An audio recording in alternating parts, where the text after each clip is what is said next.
On today's episode of the CLS Experience, we have a very exclusive treat. She's a dynamic super entrepreneur, best-selling author, brand strategist, international speaker, and educator, just to name a few. You might have heard of her from her top-rated Habits and Hustle podcast or her TEDx talk, The Secret to Getting Anything You Want in Life, which has impacted millions of people. She works with some of the most elite performers, Olympic athletes, recording artists, and CEOs on the planet. No big deal. Her ability to inspire people to achieve their biggest dreams through boldness is second to none. And she's here to teach you how to change your behavior and build healthy habits to drive massive positive shifts in your life. She's just a juggernaut in all facets of life and a terrific wife, mother, and human.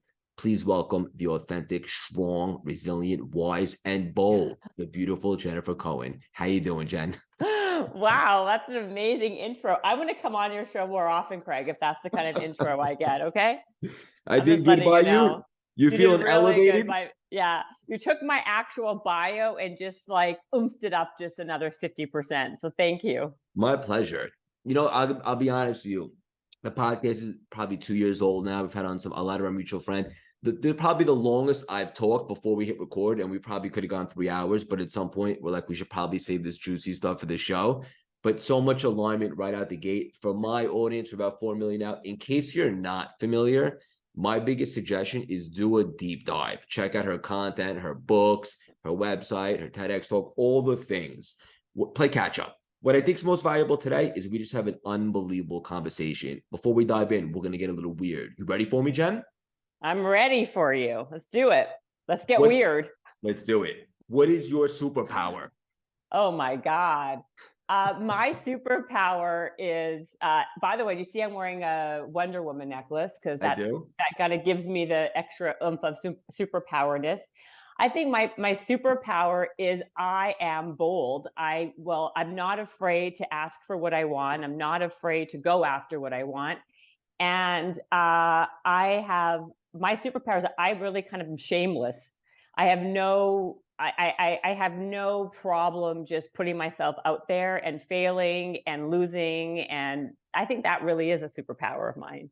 100%. And when your content, I'm just gonna be personally, it speaks to my soul.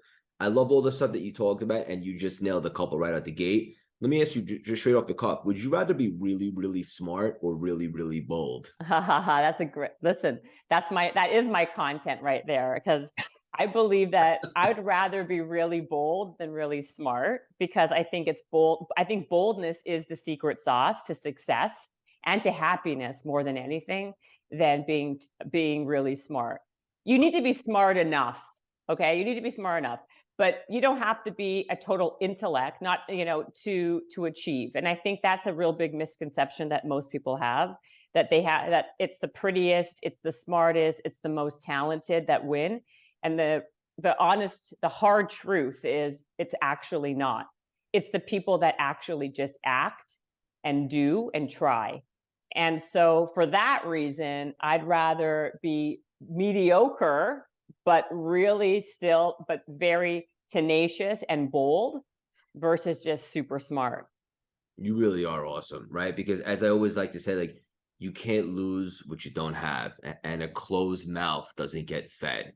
You got to take Right. some shots, right? And like for me, like this might surprise you just based upon like what I'm doing now, but I'm really an introvert, and I used to be very shy. And I remember like back in the day, like if I saw a pretty girl, like I would want to go approach her. And at that point in my life, sometimes I talk myself out of it, right? But now look, like I would regret so much more thinking, oh my God, I should have just approached her. What do I have to lose? As opposed to maybe going up there and having her laugh in my face or something like that. But like the other one eats you alive. And who cares if somebody says no? At least you put yourself out there, and that typically leads to something else. 100%. That's exactly like my whole thing is I rather be rejected than have regret. Because rejection, who cares? Like you're right to your point. Like you try something, it doesn't work, you get rejected. It hurts and stings for a minute, maybe 2 minutes, but you get over it. But the idea and the regret of not trying or doing something lives with you forever, right? Like the what ifs of like, what if I tried this? What if I did that? What if I asked her out? What if I asked him out? That is like a guttural feeling that it stays for so much longer. So why not? Like, if what's the worst that can happen? You try something, it doesn't work, you get rejected, you move on. You're no worse off than you were 5 minutes before even trying or attempted what you didn't have it anyway. So That's it's right. all about like these reframes of it, reframing in your head to actually go and do.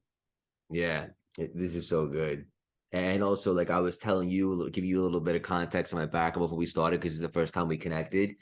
And when I was going to start CLS and I had no, connections or social media presence or anything like that, it was scary. But I said to myself, it's significantly worse than to choose to go back and be miserable.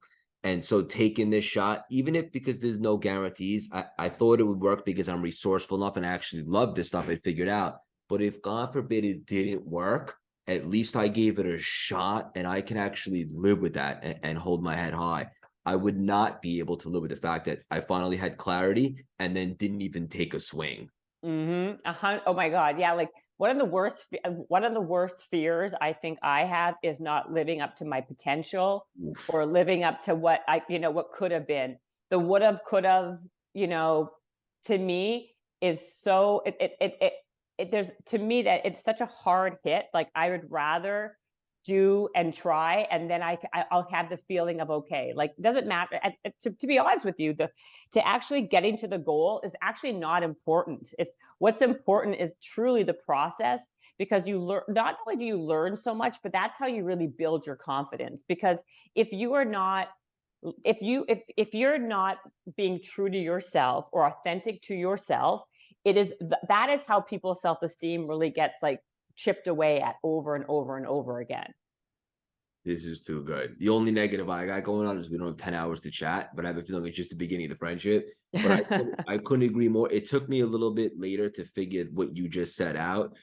But it's everything, right? It's not so much the goal, right, or the destination as it is to who you become on the journey. Right. Because at So the end of the true. day, even when you hit that goal, just based upon human nature, like you're always thinking about the next one anyway, once you get it. So you have to fall in love with the process and the journey.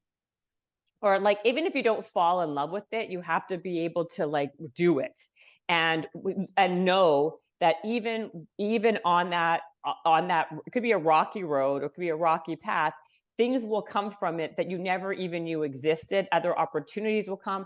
I'm going to give you a really good example, Craig. Okay, Please. so I was supposed to be this week. I don't know when are you airing this? I don't know if it's gonna when this is coming out, but I think maybe first week of March.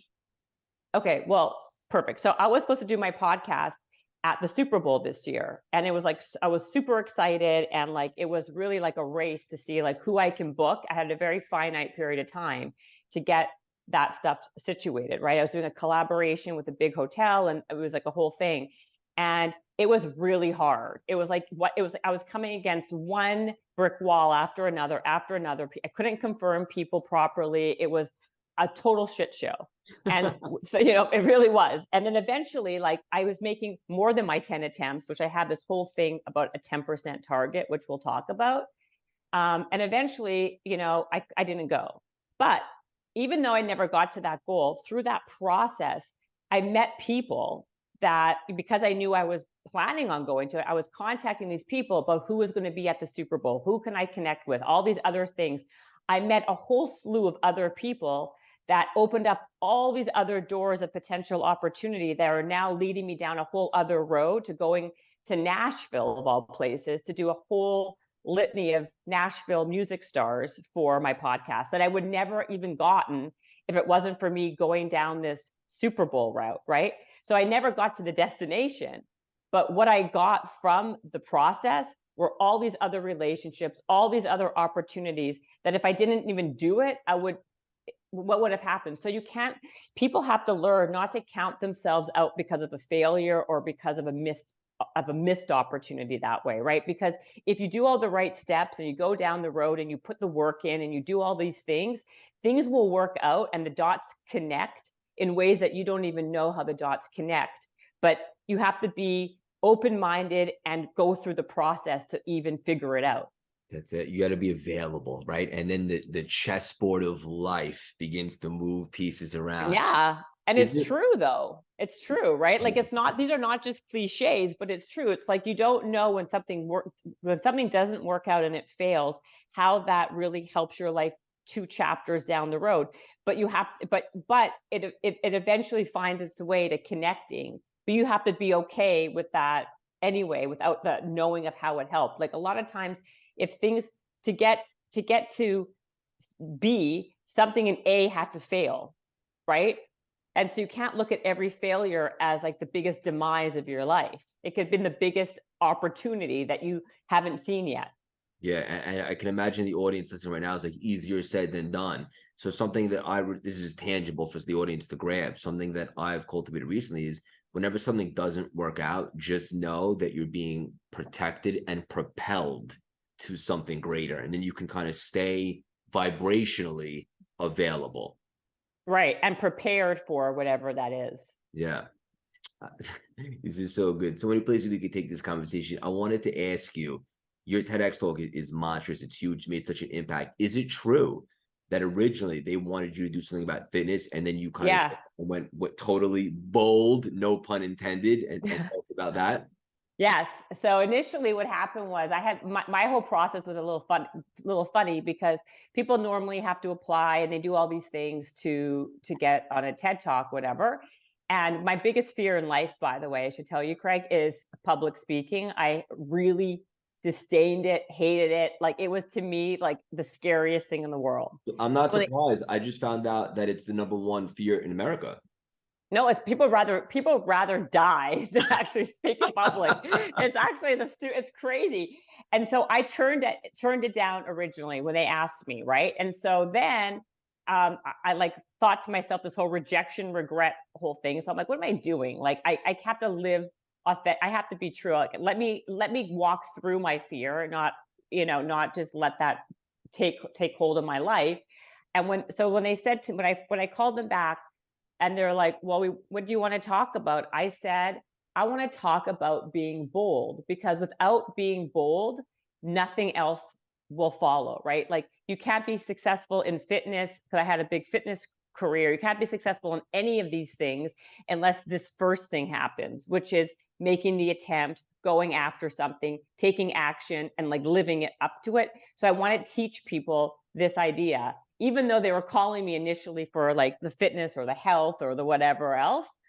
And that was me being bold. Number one, being bold was saying, screw it. Even though I hate this, I'm not like someone who loves public speaking. I'm going to go and do it because I hate it. And then picking something that was completely like out of my realm. And what happened with that? Like it became a viral talk. I mean, just on I think YouTube is like 6 million views, and on TED there's another 6 million. I mean, it No has big like million. deal. Yeah, like, but the funny thing is, like, that's why you don't count yourself out before even attempting. And the irony is now, like, a huge piece of my business is public speaking for all these like Fortune 100 companies because of that TED talk that I didn't want to do because I was scared of public speaking. Yeah. So good, right? And it ties into something that you talk about often is sometimes the only way out is through, right? And you went through with that talk and look what cultivated from that, the seeds that were planted. Right. It mushroomed into a whole different, like it mushroomed into a whole different career trajectory. Right. Yeah. And a book deal and like all this other stuff just about the topic of being bold, bigger, basically going after and asking for what you want, not acquiescing to the good enough. Yeah. This is so good because being bold, it's like it's understated and people hear it, and maybe it sounds cliche, but like just asking, stepping out of your comfort zone, doing like putting yourself in uncomfortable situations, all that stuff. And I know you often give an analogy about being able to practice. It's like a muscle. Ordering something at a restaurant that's not on the menu, right? And then you start to kind of build up, I don't know, become battle tested, so to speak, to step into more bold action. Well, yeah, because I think the truth of the matter is that like a lot of people think that you're either born bold or you're not, and that's not true. I think boldness is a skill that you can learn and harness and get better at. And you can't just ask someone, from day one, be bold. I mean, you have to like learn it and like a skill, like you would anything else. If you want to get good at karate, Spanish, weight training, whatever it is, it's over time, you're consistent and you do little things daily that add up and accumulate into bigger wins. And I call these little things bold moves. Like if you can do these little things, these bold moves daily, if you're not comfortable, by the way, asking for a big, like for a little thing, you're never going to be comfortable asking for a big thing, right? So do something daily that works that bold muscle. And by the way, it's not just for a finite period of time, right? Like you don't just work it for like 3 months and become fit, right? Like it's for life, right? You have to do something over and over again consistently or it atrophies. So becoming bold is becoming bold over life by doing consistent moves all the time to strengthen that muscle. You know what's interesting too, just based upon like psychology, like when you ask someone a bold thing, it sends like a confident frequency, like, whoa, that was ballsy. Like even if the answer is Yes. no, all of a sudden they respect you a little bit more because you had the audacity to ask for something outrageous. Audacity, that's a great word. So I talk about that a lot. Like a lot of this is about having the audacity, right? Like it's like there's a lot of different synonyms or euphemisms for the word bold. It could be chutzpah, it could be, ballsy, it could be so many things. I just use the word bold, but the truth is that's 100% right. Like you a lot of times you can ask for something and not get it, and my point is that's okay, but at least you did it, at least you asked for it, at least you took a shot, at least you were living more, you're curating and designing a life that's much more authentic to what you want than versus just taking what's available to you beside you. It doesn't matter if you get it, at least you know that you made the attempt, at least you know that you tried, and that's what it's really about. 100%, right? It's like, again, the journey, not so much the destination, and being able to live with that. And then, ironically enough, when you do ask them, good things typically happen.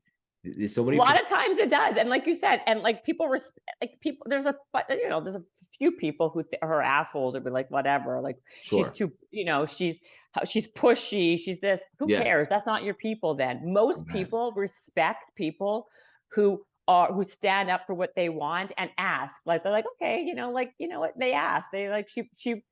I mean, I'm not going to give it to her, but good for her for attempting it. Yeah. Hell yeah. And also because you show up like that on a regular basis, it's a part of your Yeah, DNA now. I yeah. imagine there's a lot of people that are not your cup of tea anymore, right? Because you're bold.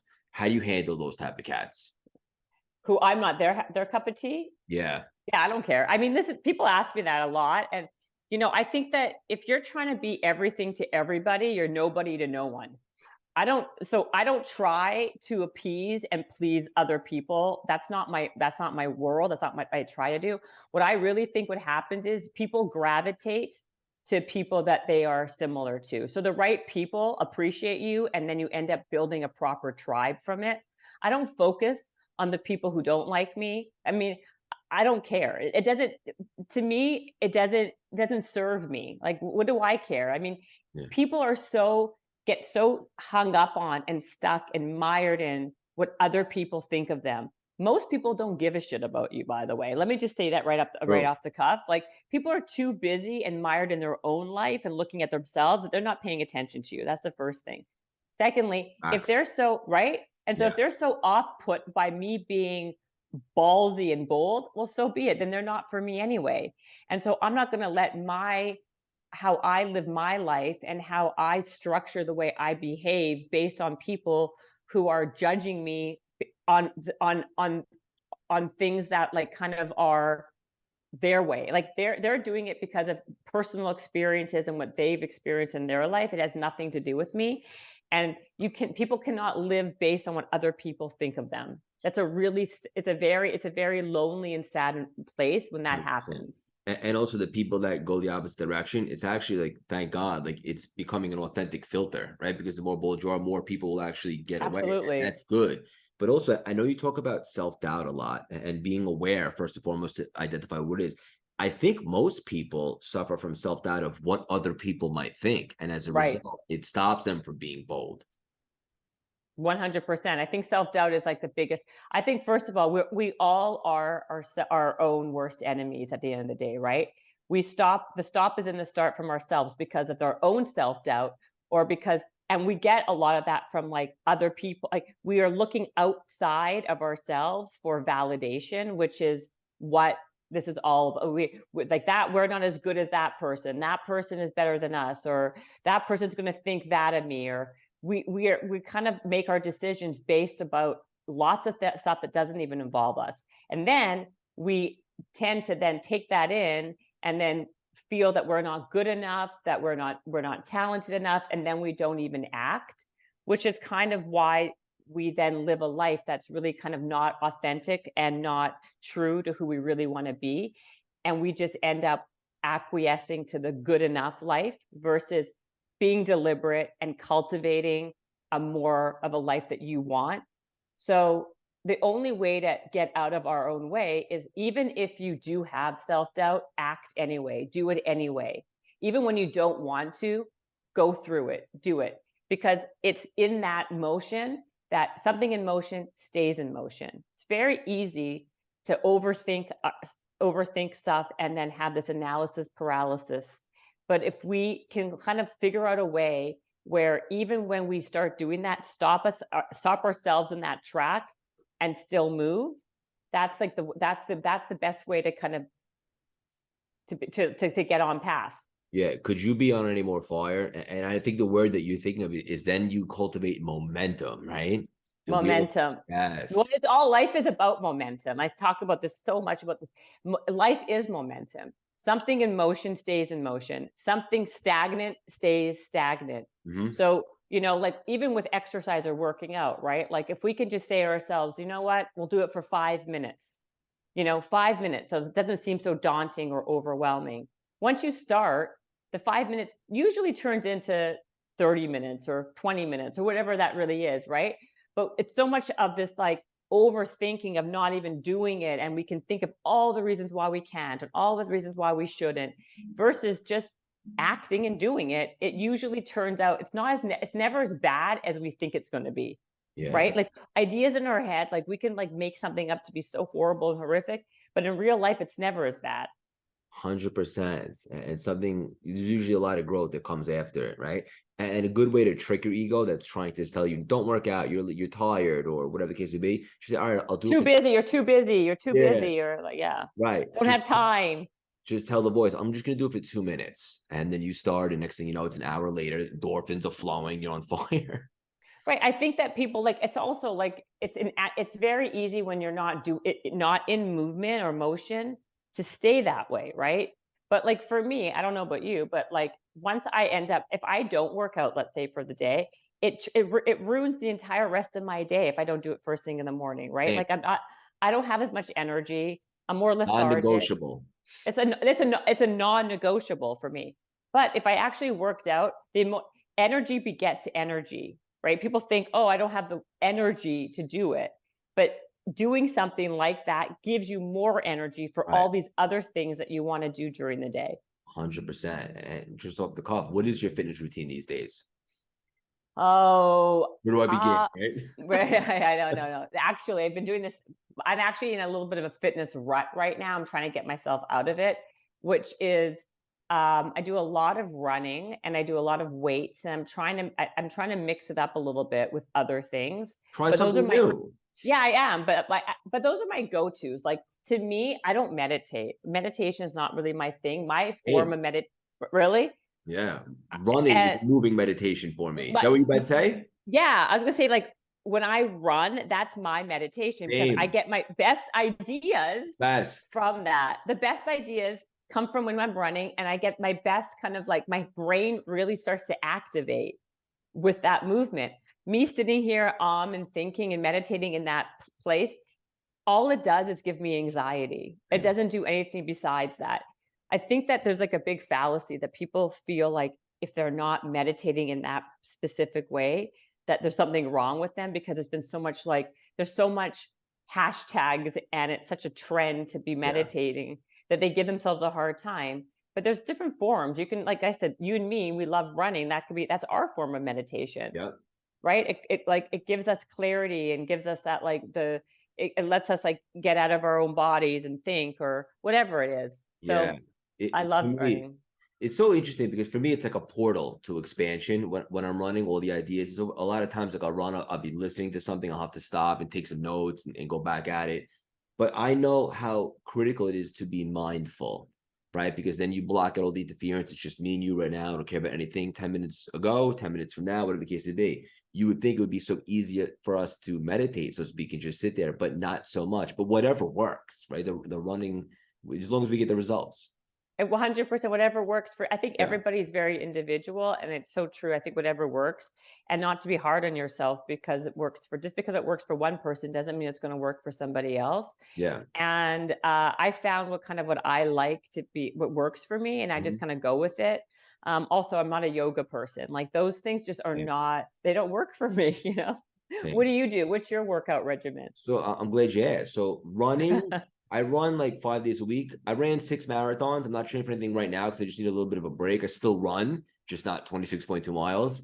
Um, That's a lot of running. yeah. On days that I'm not running, I'll just go upstairs and lift weights.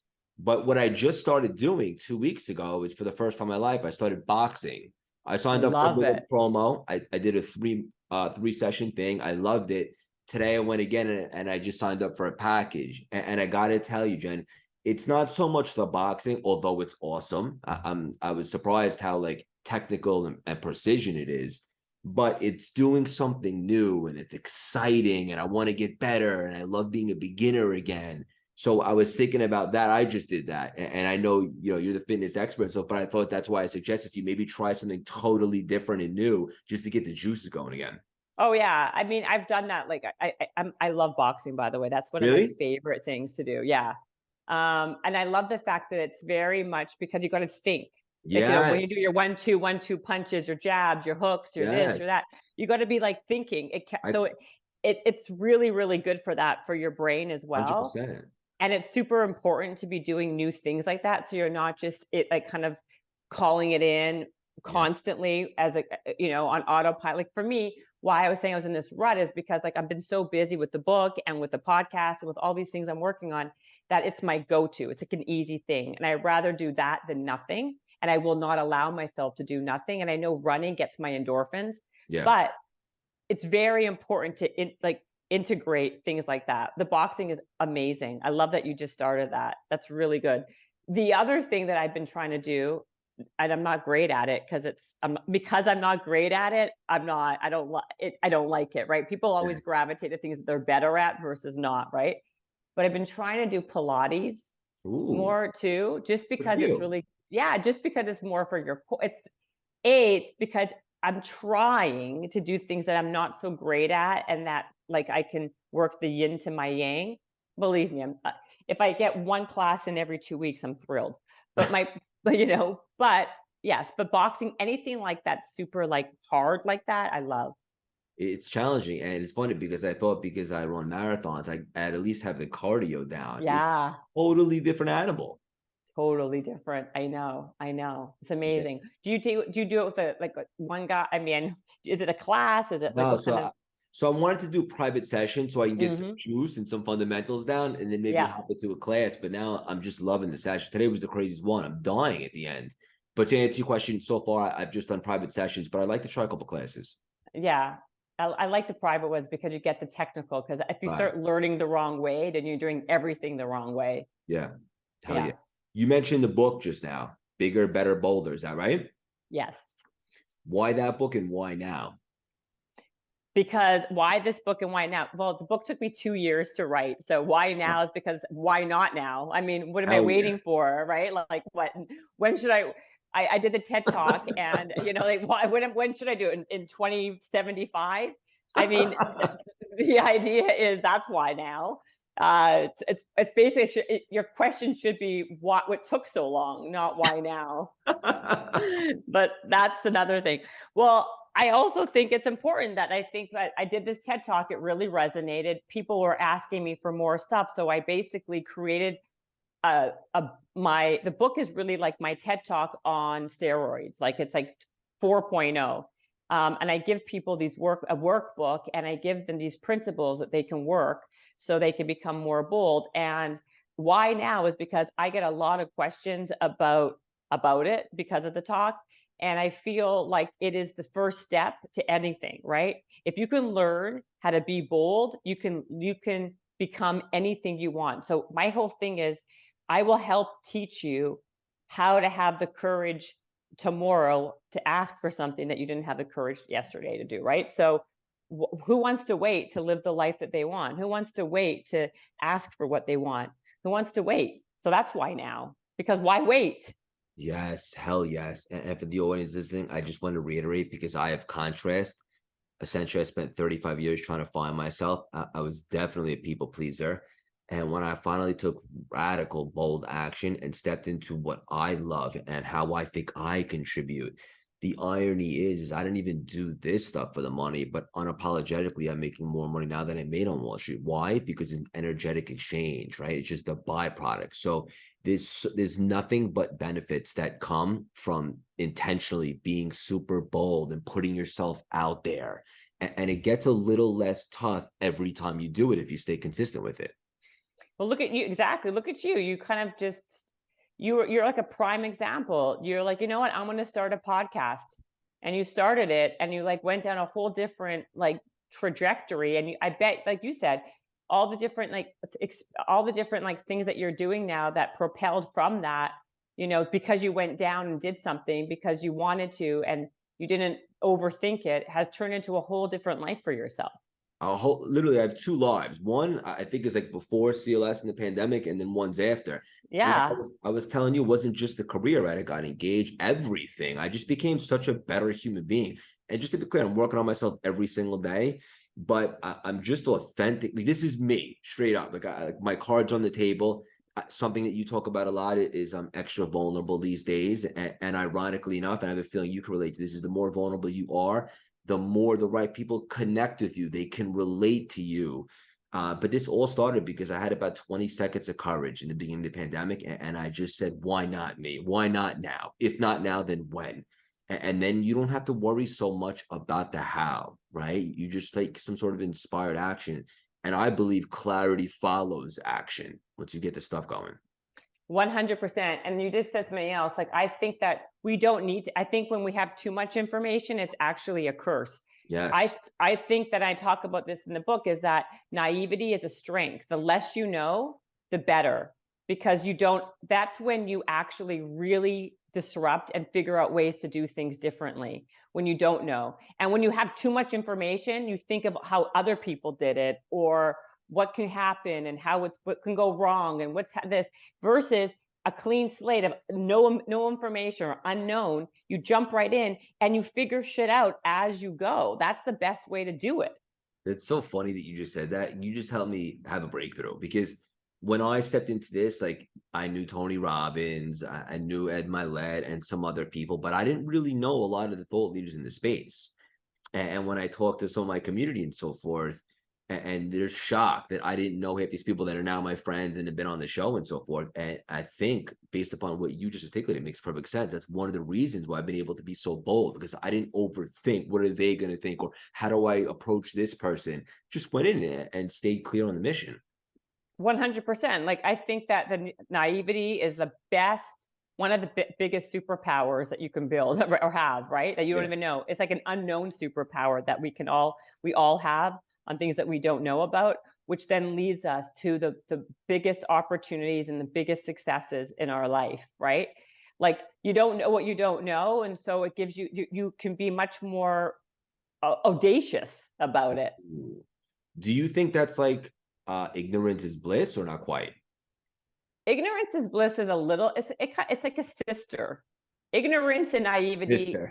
they're sister or brother. They're like siblings. Yeah. They're siblings to each other, right? They do Yes. say like, like it's also like, you can be, it is ignorance. Like the whole thing, like, too much to be miserable a lot of times, right? Like if you're ignorant and happy, a lot of people who are ignorant, they're the happiest people in the world, right? It's like when you know too much and you think too much, they're miserable because you can ruminate and marinate on all the wrong things.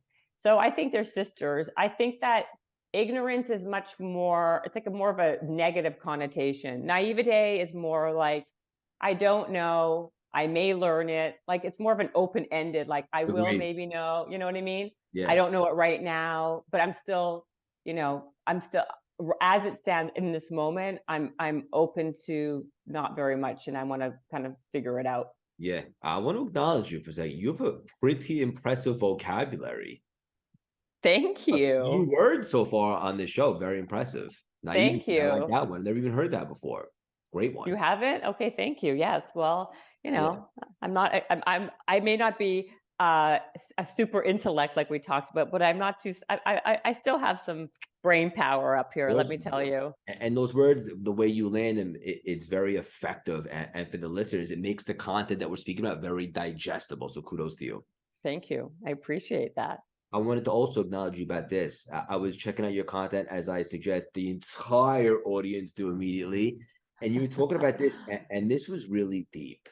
Success is not dominating in just one area, right? And it's a lot of, look, let's be honest, we probably both know some miserable billionaires, right? Or people that are really rich that are not happy, or maybe people in a good relationship, but they don't have a career that they love, and so forth. It doesn't mean that you have to be perfect in all the categories that are important to you, but you should strive to be happy in all the categories, right? Well, this is what it is. I think that number one, people think that if you're successful, you're happy, and that's not true. I think a lot of times what makes people happy is actually all the research says love. Love is what actually makes people happy, not money success.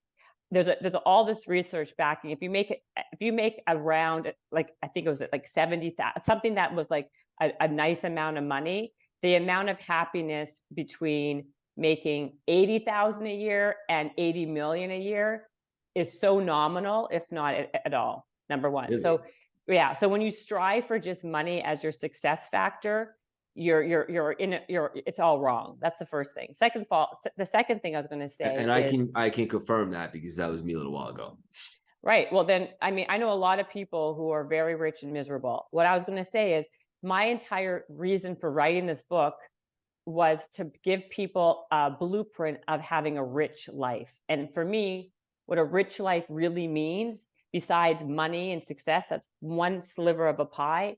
It's about having satiating and fulfilling relationships. It's having really fulfilling experiences in life. It's about having a career that you've cultivated that you enjoy. It's about enjoyment and having like more connection. It's not just this like one myopic piece of money, success. I mean, that's one piece of it.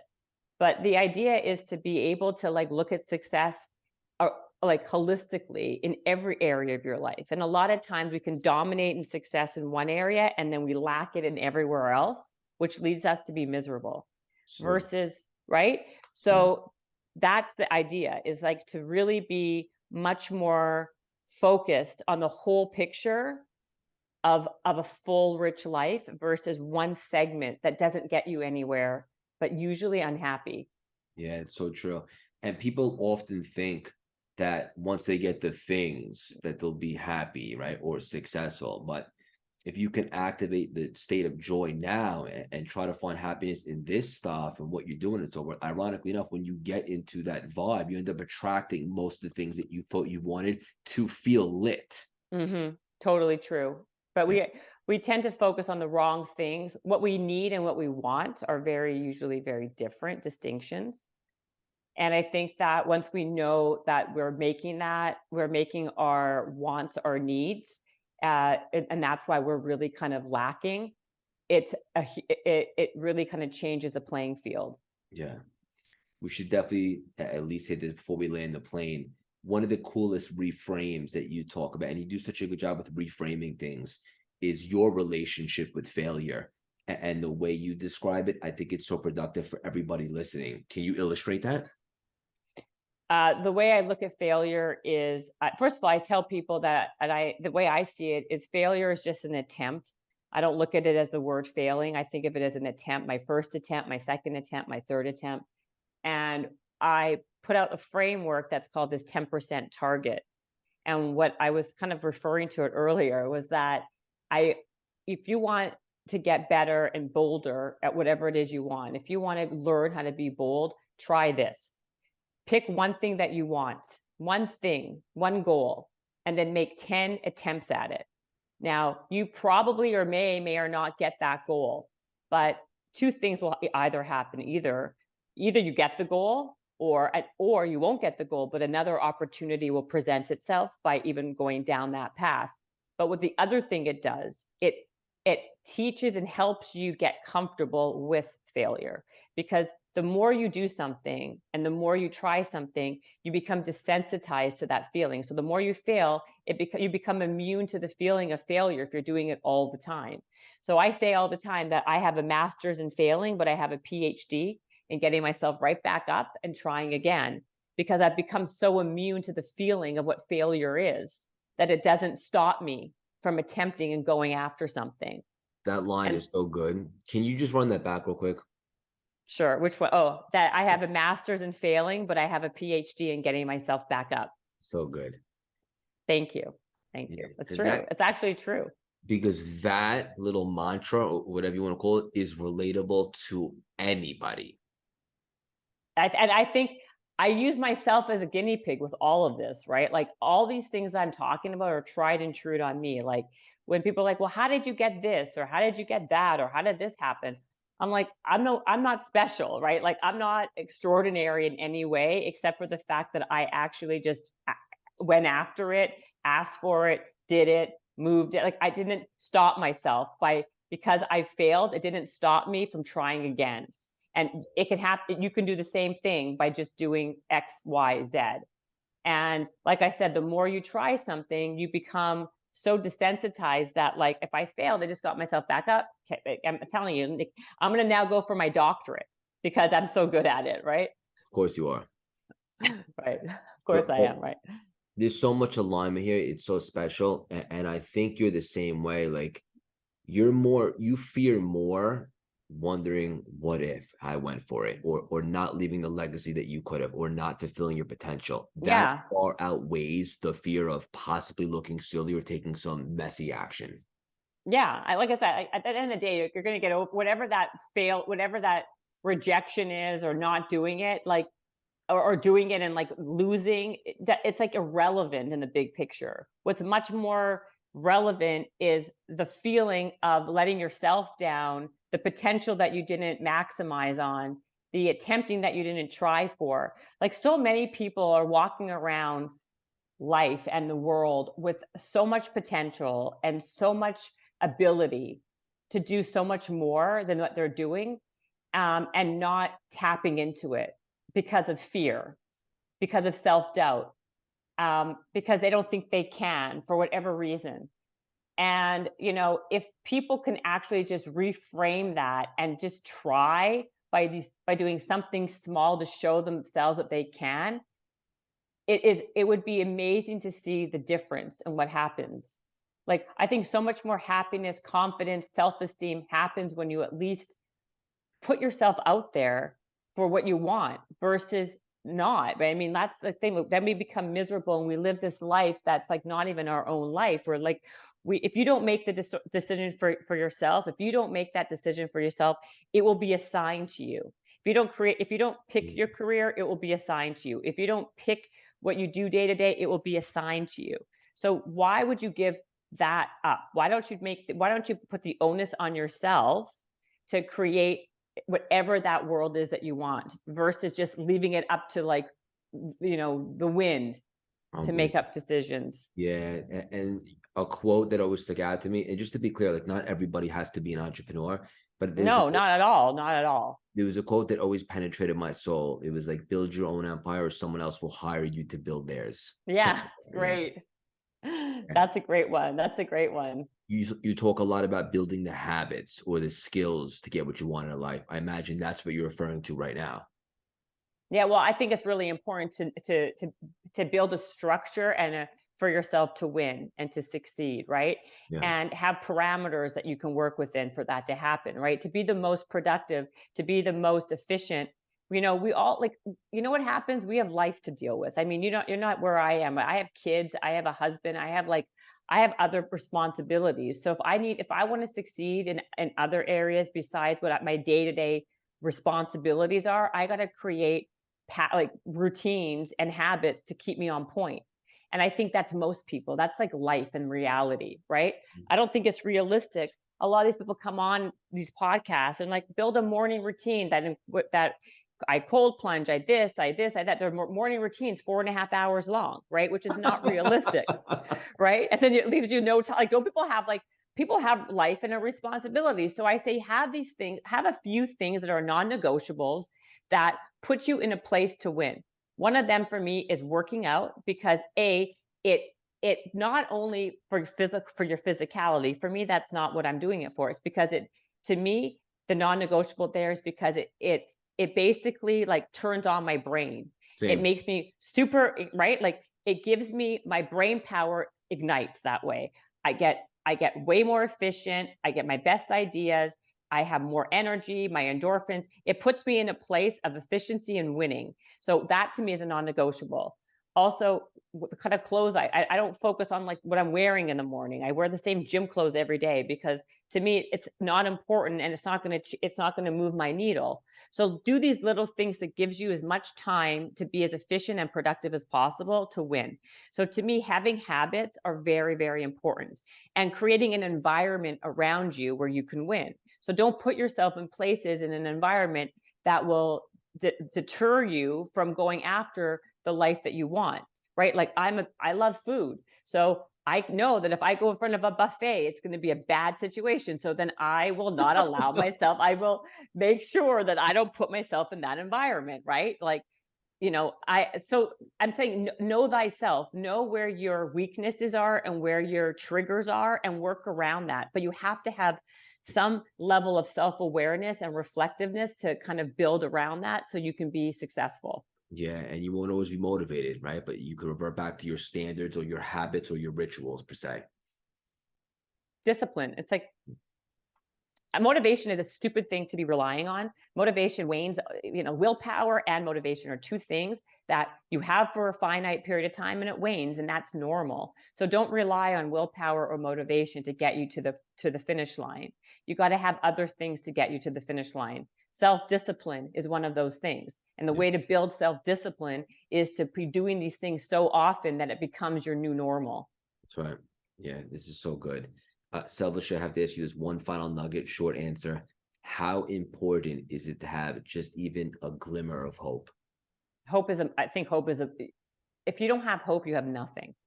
I think hope is the most important thing to have. Yeah, same. Do you think that goes along with faith? I think faith and hope they're again siblings. Sisters? Yeah. They're siblings for sure. Brother, sister, sister, sister. I think they're siblings. I think faith and hope is very important. Surround yourself with people who are very supportive of you. Build yourself a board of directors because people around you are going to be you're going to be the sum of those people. But more importantly, you want to have people around you more than people don't want advice. They don't want advice. They want people to give them that extra nudge of support that they can do it or that they can, you know what I mean? Like to me, that is it's a game changer. You don't want people out there who give you advice also that is based on their life.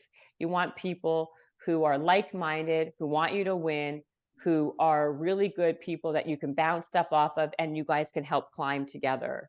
Yeah, So I think that's really important. so good. You really are such a beautiful soul. I know you have so many things going on right now. The audience is breaking out. They're very loyal and engaging. What's the best way for all of them to support you? And what are you most excited about right now? Thank you. What I'm excited about, well, my book, obviously, bigger, bet this here, Bang. bigger, Put those in the better, show bold. Yeah. notes. Right. Thank you. I'm really excited about the book. I'm doing a lot of stuff around the book. My podcast, Habits and Hustle. They can go to jennifercohen.com and sign up for my newsletter. I am actually starting a mastermind in a month, next month.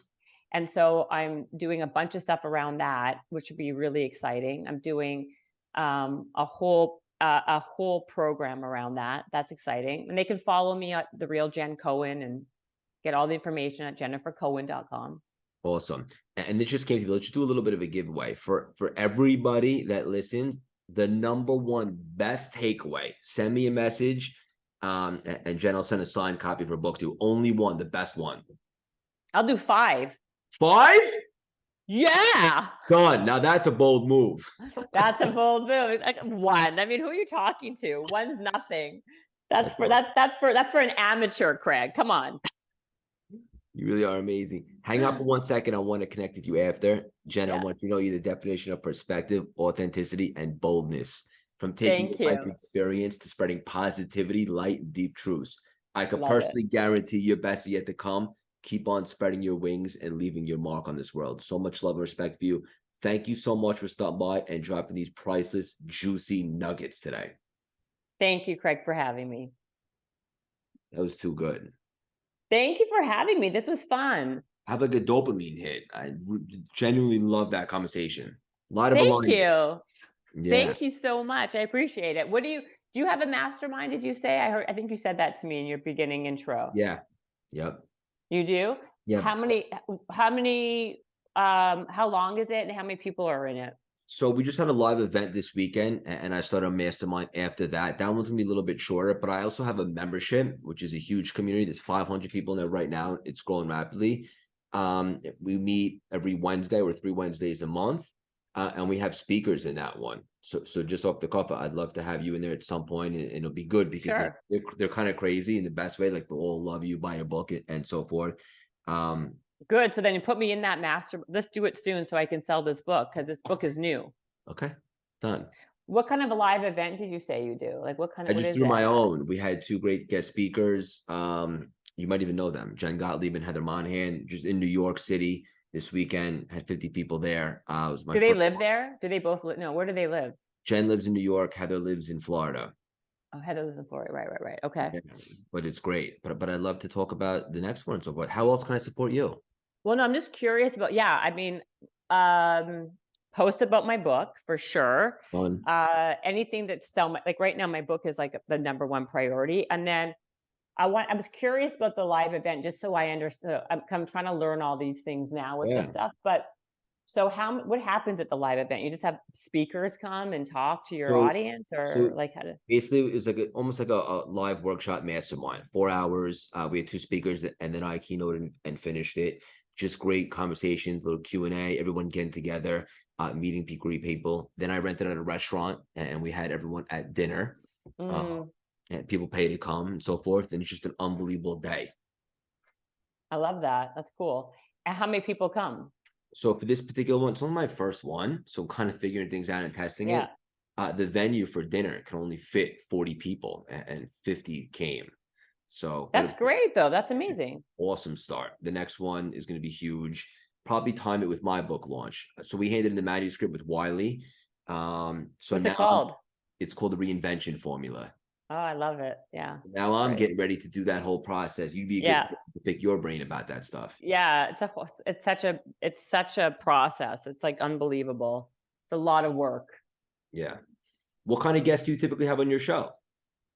I have a lot of I had Mark Cuban, I have Matthew McConaughey, I've had Mark Manson, just a lot. I don't really have many. I have a lot of like real people, like in real life type of thing. You know what I mean? Yeah. Who else? If you're ever looking for a guest, I'd love to support. Yeah, when you have your book out, definitely. Cool. That's also, the best way to do it. Yeah. Let's stay connected. Yeah, absolutely. Are you friends with Kathy? I was on her podcast recently too. Yeah. I spoke in her program a little while back, and a lot of her people from her community came into mine also. Just good, like, same vibes. Yeah. Well, Kathy. I've been friends with forever. You're Jewish, obviously, so it's like I know Kathy forever from the Jewish world here. But yeah, anything to help you. So whatever let's stay in touch. Do you follow me? Do I follow you? What's this whole? No, let's get in touch here. Yeah, let's stay on Instagram. Do you ever come out to New York? Yeah, all the time. Really? Yeah, really, of course. When are you coming out again? I don't know. actually. I'm not sure. I have nothing planned right now, but that doesn't mean it won't change. How about Yeah. you? Do you come to LA? I have been a little bit, yeah. And probably when I start speaking more and stuff like that now, especially to get ready for the book, probably a lot more. Yeah, well, that's really good. Well, do I have, wait, do I follow you? Let's do this. I think we do, right? I don't think so. Okay, well, let's do it now, Yeah, shoot me a shall we? message. I'll follow you right back, support you. And then also, can we exchange numbers? Yeah, of course. Hold on. I'm gonna hold on. Here you are. Okay, I'm following you, so follow me back. I will. And then here, I'm gonna give you my phone number or vice versa. Can I give you mine right now? You shoot me a text because my phone's in the other room. Yeah, of course. Hold on a second. What is your number?